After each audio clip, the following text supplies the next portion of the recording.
Zainuddin, daga ciki suna ce mishi Zahiruddin, suna ce mishi kuma Kami'ul Bid'a.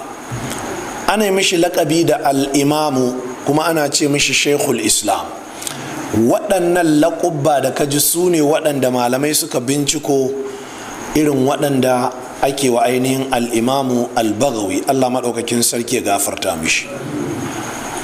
Malamai masana sun tabbatar da cewa an haife shi hijira annabi sallallahu ta'ala alaihi wa alihi wa sallama tana daidai da Jumadal Ula shekara ta 433.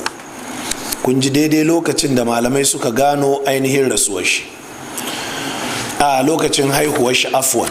Kun ji a garin da aka haife shi a garin Bagh ko kuma a garin Bagshur, wanda ake danganta shi zuwa gare shi, ake ce mishi al-Imamul Baghawi. Allah maɗaukakin sarki ya gafarta mishi. Imamul Baghawi ya rasu a garin Marwa, wadda take ƙasar Iran a yanzu, a ainihin wato 12 ga watan ainihin wato Shawwal shekara ta 516. Shekara ta 516. Imam al-Baghawi malami ne wanda ainihin ya tsaya akan sunna annabi sallallahu alaihi wa alihi wasallama. Ya fara neman ilimin sunna tun yana matashi ɗan shekara kamar 16 zuwa 17 ya fara ainihin yawo garurukan ilimi.